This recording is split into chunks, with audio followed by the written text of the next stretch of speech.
Hello, so another French-speaking person. Promise, I'm the only one left. So I'm Guillaume, and typically it's a community-driven event, and I'm going to tell you my story about how I build what is, I believe, the first all-in-one generative AI tool for marketing. So very shortly, I've been a marketer for academics and practice for 20 years. I started at L'Oreal, Reckitt, and Red Bull, so rather old-fashioned CPG marketing.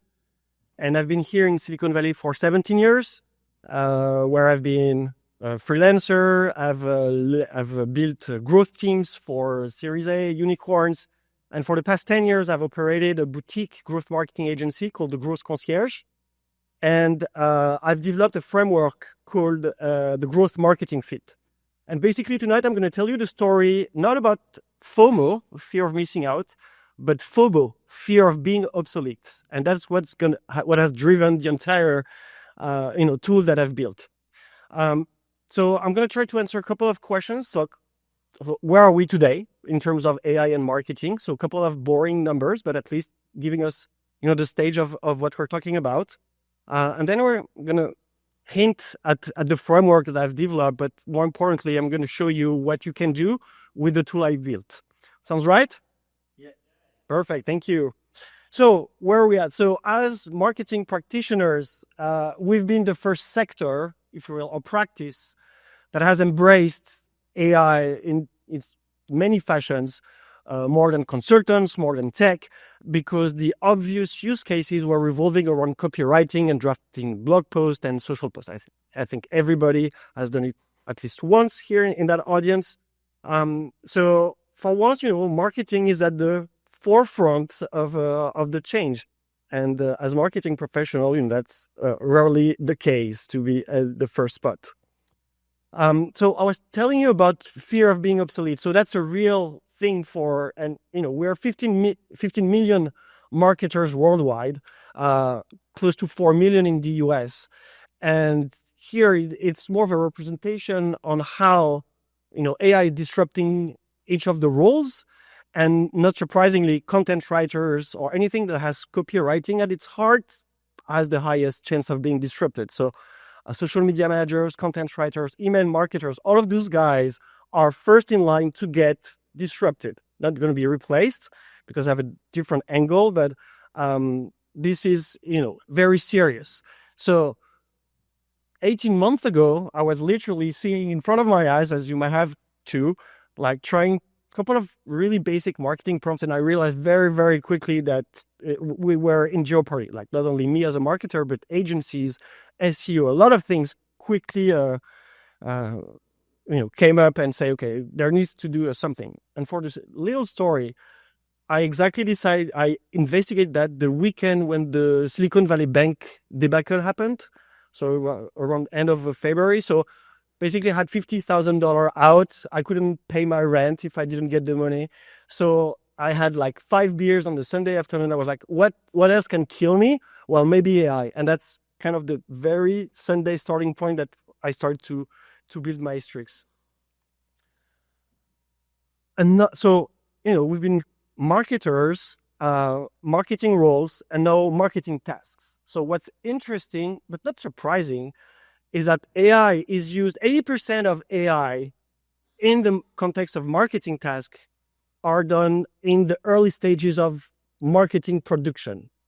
So production, take it as a large step, which is the ideation, like the first drafts, right? That's where AI is mostly applied.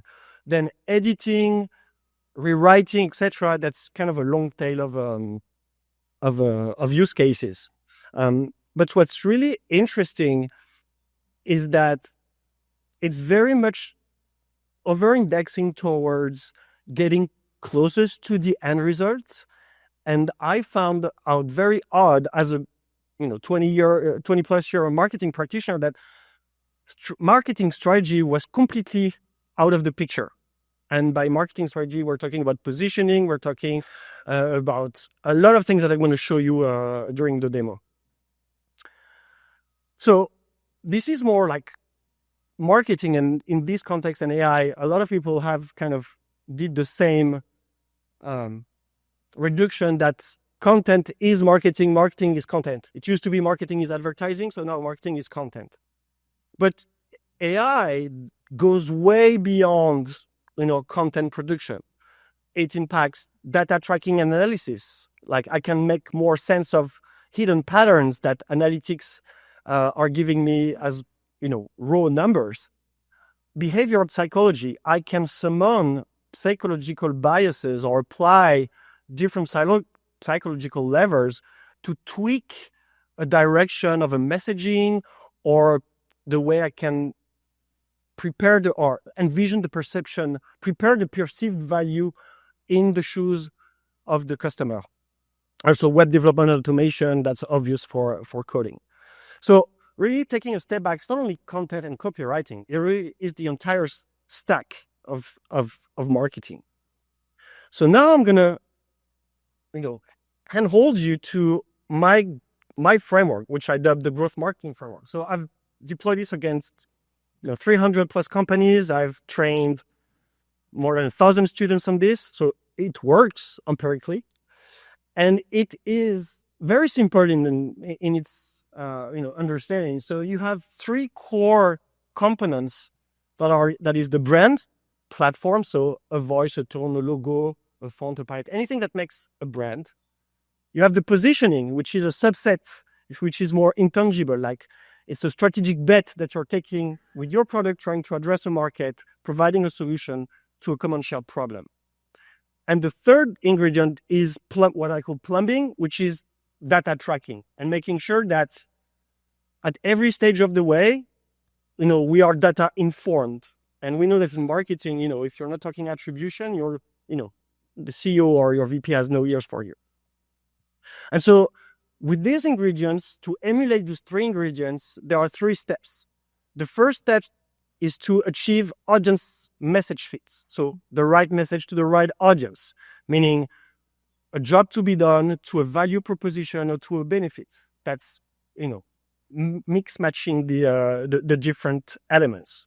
When you have audience message fit, you can go to the next step, which is along the buyer's journey, what is the content that I need to produce so that I can match the intent of the user at the stage he or she is along the journey?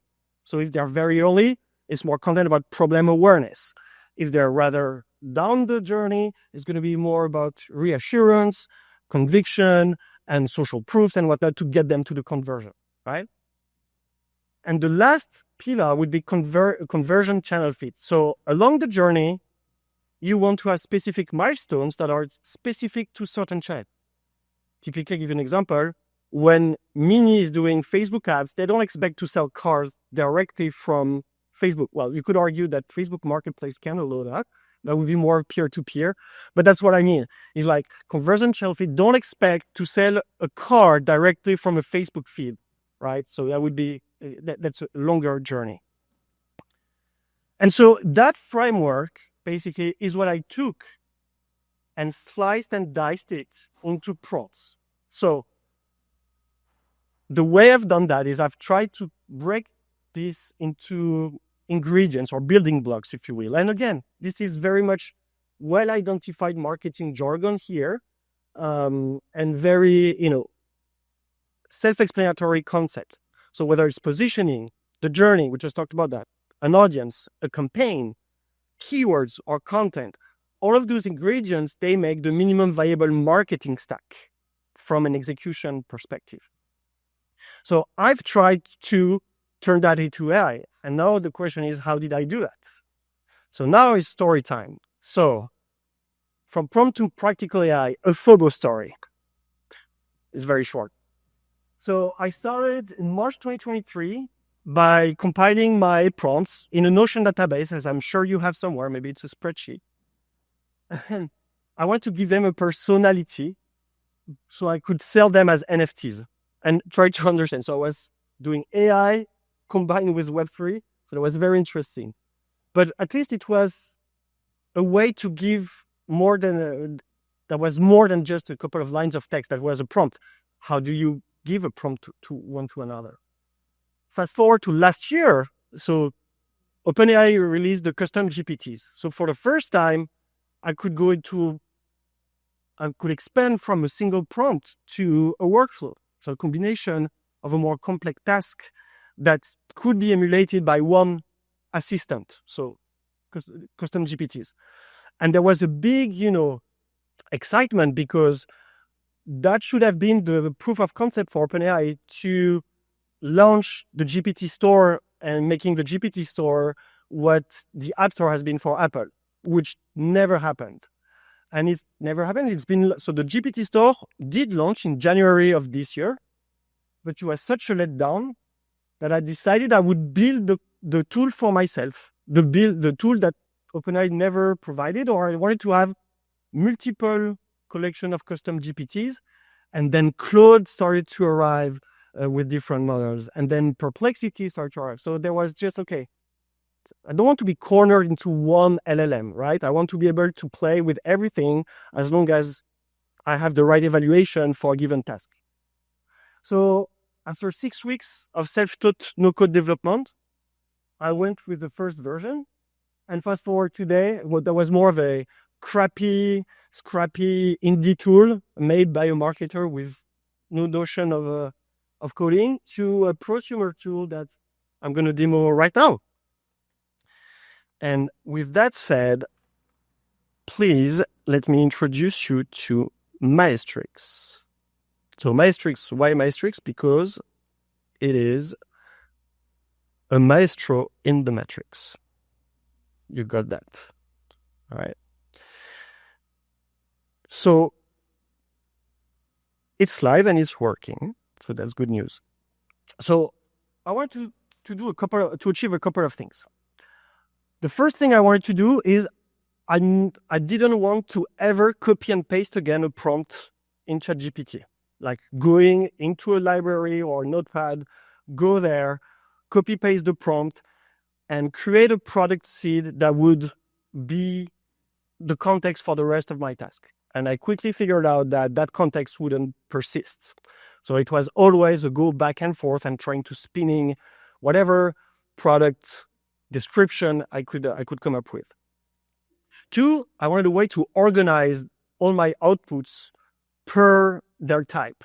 So if I want to do an audience research and I want to expand it against different multiple products, I want to be able to retrieve this very easily without having to go on the history search bar of ChatGPT, or even asking myself, oh, did I do it on Claude or Gemini, or where did I do that again? Or just having an endless list of untitled spreadsheets and Google Docs, right? So the most important thing I wanted to do is create a context that would persist. So as you know, AI works with predicting the next best word. But when you describe your product or your service, the way you describe it, even one comma or one change of word can completely derail or give it another direction, a different flavor of the outputs. So let's start with a product that I really love, that if you're a marketer, you should know it. It's called SparkToro. SparkToro. It's an audience research tool created by Ren Fishkin, formerly at Moz. And so what it does right now, so I'm using a URL, and it's gonna use Perplexity API to formulate a digital footprint and a description, an initial description, what I call the product seed for SparkToro. And on top of that, so it has created that seed. We can go back into the products. So now I have my little product. So that's my new project. I'm good with that. And built in, you have the first task, which I call insights, which are all the snackable marketing insights that you can get and get started with without doing anything else but entering what I just did, like one URL, one domain.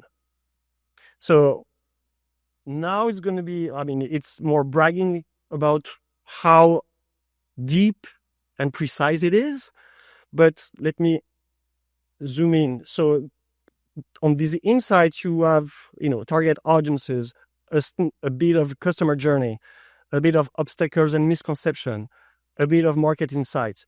All of this is fact-checked by Perplexity. So it's 99% hallucination-free. Let's keep that 1% alive. So again, many of those core marketing concepts that with one product seed you can get access to very easily and run with them to get started with your next marketing task, right? So that's just the starter, right? Just to give you like, it's an appetizer, it's an amuse-bouche. But what you if we take a look a little bit on the left hand side, so this is really the growth marketing framework sliced and diced into all those tasks. So I'm going to run them quickly. I'm happy to delve further in those conversation. But the approach is, instead of doing chain prompting, like, or what I call ping pong prompting, which is I want to do a cold email outreach and then there's a first output and then I refine that output. Oftentimes after the third or fourth request, your context has derailed.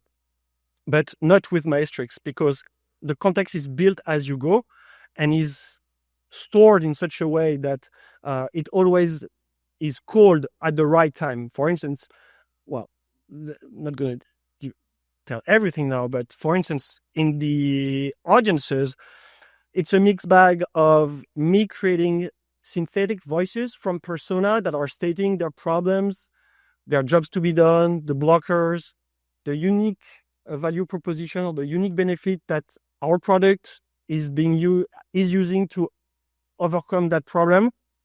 So that's one way to look at your audience. Then there's another way of looking at the competition based on your audience type. Then you have your ICP recommendation. And of course, you have your typical persona flashcard in the end that is, ready to use. And there are 3 of them. So you're already geared with 3 avenues that you can decide to explore with iterations. Let's see how fast we can do all of them. No, I'm kidding. I'm just gonna. Anyone, any task in particular? Curious to see. I'll take the first one. So that's the buyer's journey. Again, with a commonly accepted framework, the idea and the secret sauce lies into how do I feel and do I craft the prompt behind so I can get such a detailed view of the answer or depth of the output. So we have this messaging. I'm going to go on 2 other cool features, obviously. So because this is only one aspect of the tool, which is growth marketing feed at work. Again, so what I like also with you turning this into a tool is I can see my view of marketing and how I feel and work marketing translating into this kind of scaffolded, ready to use templates. So it feels more about, sharing my view of marketing, which can be completely challenged, but it comes with 20 years of experience. So I tend to think that it's good enough for the majority of people. So again, happy to delve into those other tasks, but 3 other ones. So you would obviously expect some image generation. So let's do a San Francisco skyline. And I did the same. I took my best, I would say, prompts from Midjourney that I turned into a semi-guided, prompting tool for images. So this one, you can have way better results with Midjourney or the Kling or the new guys in town. But again, if it's all in one, well, I needed to have image generation, right? It's not too bad. Actually, I like it a lot. Right? And now the last 2 are pretty cool. So imagine that you're seeing an article on TechCrunch, and let me do that. And actually I did that. So today we see that Clearly raised 106 million. And let's say that we have read that article, that we find it perfect, say, I wish I could draft that article for myself or for my product. Well, guess what? I just copy paste.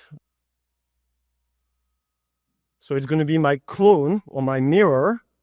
And what it's going to do is going to entirely analyze the structure, the pace, the weight of the words, a lot of things that are related to copywriting. And then it's going to spit its mirror. So the spin-off, think of it. I was trying to find a name for it. Mirror copy was the best I found without, going too much into the cloning and whatnot. So that's a very cool thing to do. And, well, we talked about of marketing, but you could say, but Guillaume, you missed a lot of those marketing tasks that we're using every day. Say, you know what, be my guest, because I allow you to create your own instructions, but not only creating them, because obviously I've developed a prompt engineering framework that is robust enough to develop very strong zero-shot prompts. So I say, why not apply that layer against very basic instructions? So here, I'm going to say, draft a cold email outreach with 3 sales framework. So here, I don't care about the product. I just care about the instruction that I'm trying to get at, or the output I'm trying to get at. And so now I have this AI. My prompt is actually boosting your instruction. I'm not exposing yet the stuff, but I have a crafting cold email instruction, and I can apply it. So you know what? I want to do it for the AI video tool I was demoing earlier today, because they asked me this. And typically this one runs on Claude. Why? Because I found out that when you create artifacts with the API on Claude, you tend to get better results. And so here, so the instruction did not exist. It was very, very minimal, less than 10 words. And yes, we have 3 frameworks. We have the IDA framework, the PAS, so problem agitate solution. Yeah, agitation solution. Feature advantage benefit. Yeah. And that's it. And you can do this. You want a press release? Ask for a press release. So yeah, maybe I'll conclude by saying that's probably the product I'm most proud of, because I built it entirely myself. And that's what concludes my talk.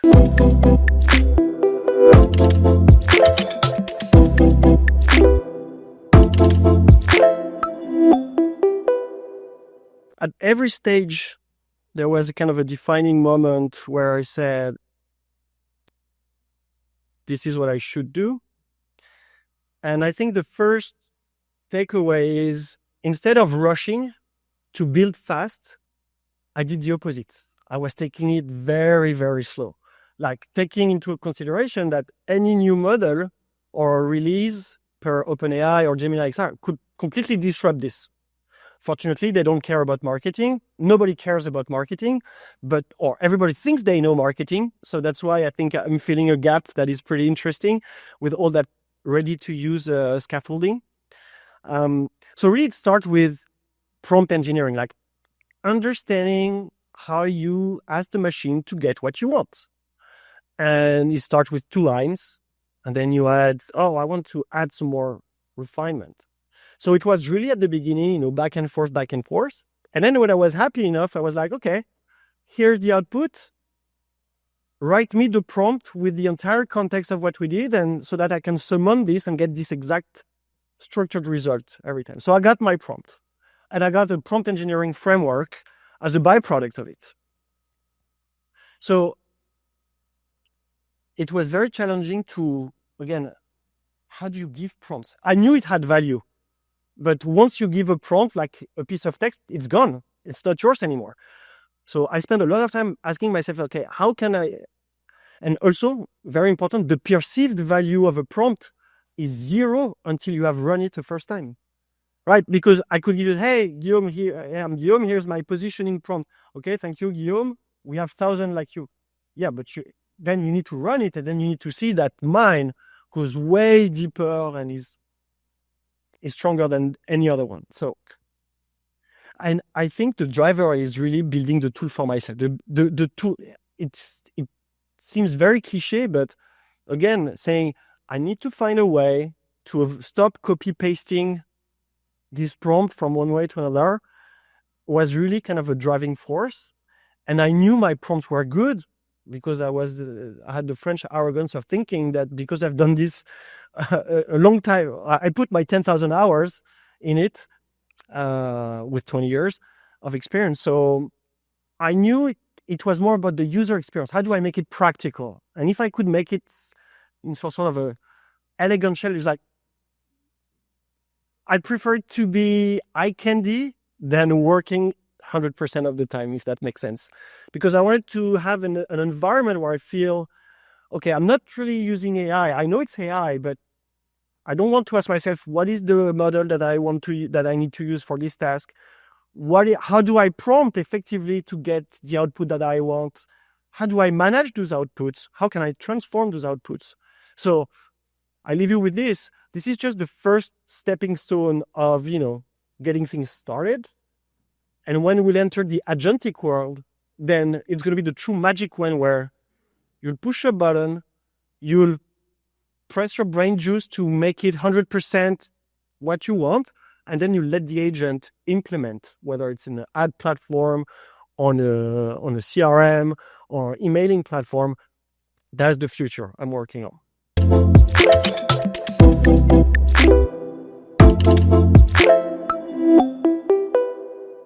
First, it's reassuring agencies and consultants that they are not dead, that they have this tool, they're pretty much saved.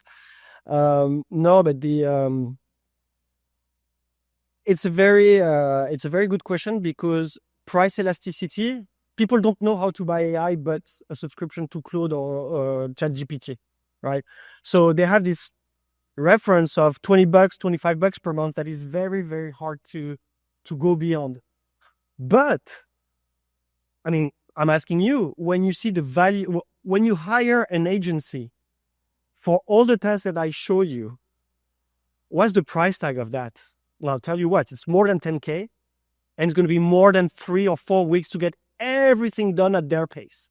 So by building this tool, I'm just also kind of changing the paradigm on how agencies can work, which is the mode of an agency is less about the expertise, is like there's speed, and you have a proprietary AI tool that. So what's your view of prompting or using AI? And obviously, I've converted a framework that used to work without AI, and I boosted it with AI. So today, I can offer boot camps over 4 hours where we do an entire 90-day marketing plan, ready to ship, ready to implement for a fraction of the cost. And I think that's kind of the shift that is operating, especially for marketing services. And I leave you with, today I'm still searching my persona, because this can be the best kept secret second brain for a CMO, but that can also be the AI marketing hire that a technical founder with zero knowledge in marketing could use to replace whatever junior marketing person or junior any marketing person could provide on the table.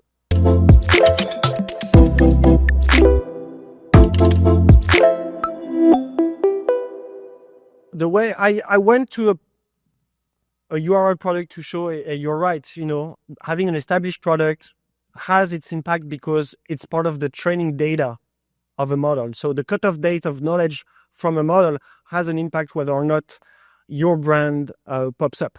So there's the footprint, and there's going to be an interesting talk about SEO and how it plays out. But I would say that's more reflexive. I could say a connected bed for cats. Just like this. It's the same framework, same approach. So now you're more in prospective mode. So that's the idea of, and you have a third way, which is going after a competitor. So you're not published, you published your website 3 months ago, you're not in the knowledge base. So what you do, you copy paste what's on your homepage, That's a reflexive way of looking at it. Say, okay, how does AI understand my product the way it's being presented right now? And you just do what I did. You just input the text. Then you can go perspective, like I just did, like give the most, incredible description of the product, which is a product that does job to be done for a persona, thanks to feature, and that makes it unique because unique differentiator. So you can have this kind of formulation as well, and going competitive, like, okay, it's SparkToro. What does another, like a Sixth Sense, for instance, is providing, or any brand sentiment platform. So there are many ways you can angle, but the beauty is you can execute against the three and make the best for you. You can pick and choose. That's how I built it. I wanted to have diverse avenues of pick and choosing, and I didn't want it to be a Google Doc powered by AI, because this is not a workspace per se where you're going to explore it, etc., or do it. No, that's your starting point.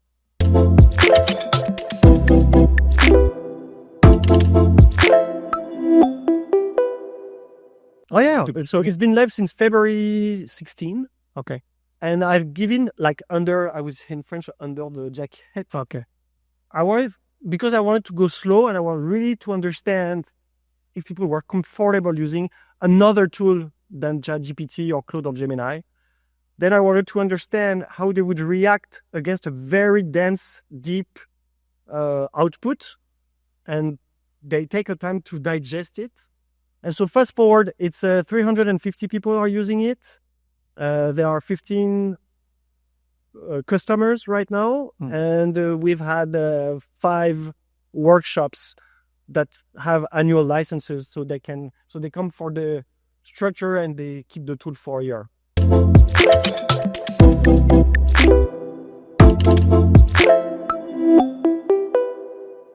What you're describing is maybe white labeling this for their clients, which is a new conversation I'm having, and there are different models being explored.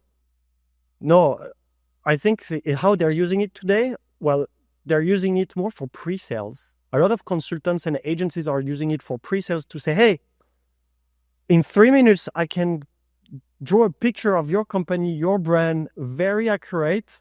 And here are the different couple of creative angles I'm suggesting we could go after. So it's very easy for them to get started with a project in pre-sales mode.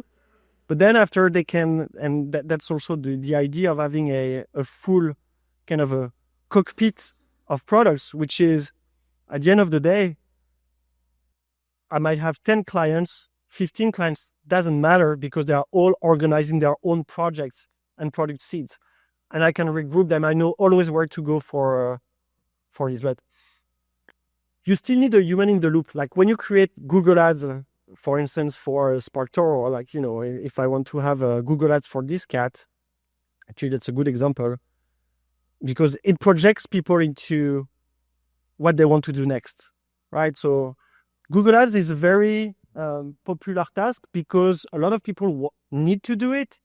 Very few people very few people know how to think it, and even less people know how to implement it. But typically the last two ones are the same people. So here, for instance, you have 3 campaigns with, the ad groups, the bid strategy, the keywords in it. You have the headlines that are 30 characters constraint, per Google Ads, and 90 characters for descriptions. So you have everything. So that's great. And you know what people tell me? Say, where's the button to create the campaign in Google Ads? And say, hey, wait for me. I'm working on it. But that's the future. I mean, you give them a magic wand, and they already want to get the entire book of spells, right? That's how I see it. But that's very funny. Say, that's validation for me more than anything else.